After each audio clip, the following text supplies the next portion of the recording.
Thank you very much for giving us your time. Could you talk about the spiritual aspects of, or lack of spiritual aspects of, an occupation movement like Los Angeles? Beautiful. Well, I think that there's a powerful energy rising up all around the world. And this is an energy that is spiritual. The universe is progressive. It is always seeking to express itself at higher and higher levels. And whenever there's stagnation, there needs to be some kind of energy that breaks through that stagnation.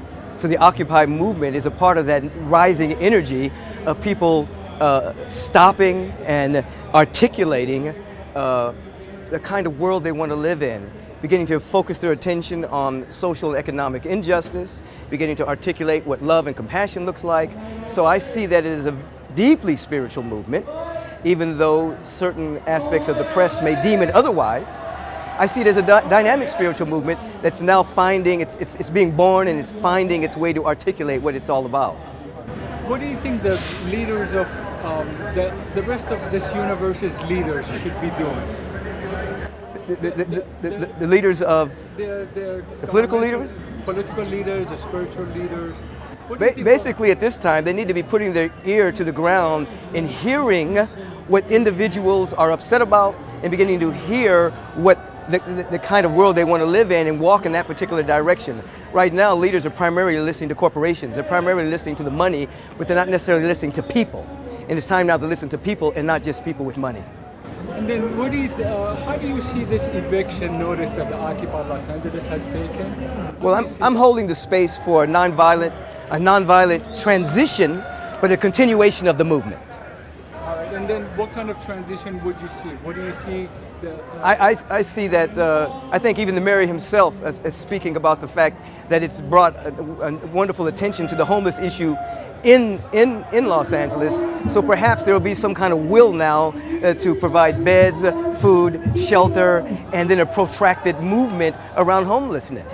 Any word of advice, last word of encouragement you would like to? Word of encouragement and advice is to make sure that we're occupying a state of consciousness, and that state of consciousness is peace. Occupy that and nonviolence, and then the progress of the universe will take us to the right action.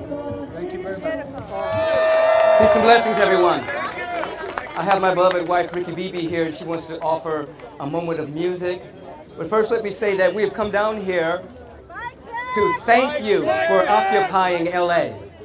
We have come down here to thank you for bringing the conversation of social justice and economic justice into the conversation that is often squelched by the corporate media. We're here to thank you about being the next wave of energy that's rising up and breaking through the stagnation of thought, the stagnation of selfishness and greed. We're here to thank you for being the next wave of an emerging paradigm. And for you who are a part of this emerging paradigm, you know already that you're not here to save the world, because we don't want to save the world as it is. We don't want to save the world where corporations are given citizenship and allowing to be people. We don't want to save the world of bigotry. We don't want to save the world of greed. We want to serve something else that is emerging at this time. And you are a part of that which is emerging. And so we're here to thank you for that. We're here to thank you for occupying a state of consciousness. And that state of consciousness is love and peace. And peace is not an absence of conflict. Sometimes you need a little conflict to break into peace.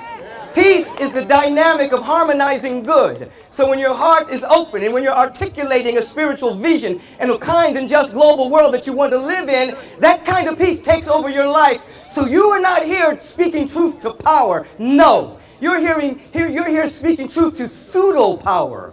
For the real power is a vision. The real power is the new world that is emerging. The real power is the vision that you're beginning to articulate and hone so that a kind and just global society will break through. The only power is in progress, of which you are now a part of. I'm just here to say thank you for occupying the next state of consciousness for our planet.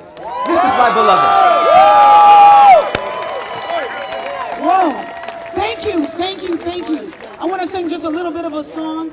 The song goes, I woke up this morning with my mind, but it was, when it first emerged, it was like Stayed on Jesus, and then it became Stayed on Freedom. Stayed on Freedom, and I want to sing that song. Some of y'all know it. If you don't know it, listen. It's an easy learn. It goes like this. Well, I woke up this morning with my mind stayed on freedom, stay On freedom. Oh, I woke up this morning with my mind stayed on freedom, Stay on freedom. Oh, I woke up this morning with my mind stayed on freedom, Stay on freedom. victory, victory, oh, Victory. victory, victory.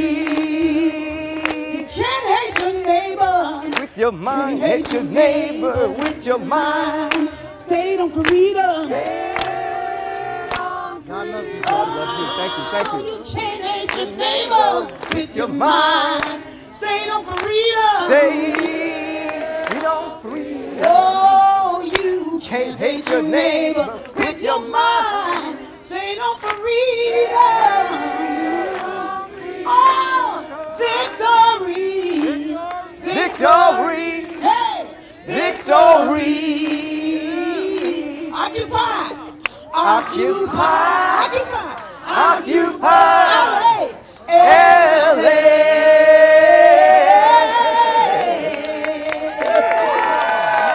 Peace and blessings.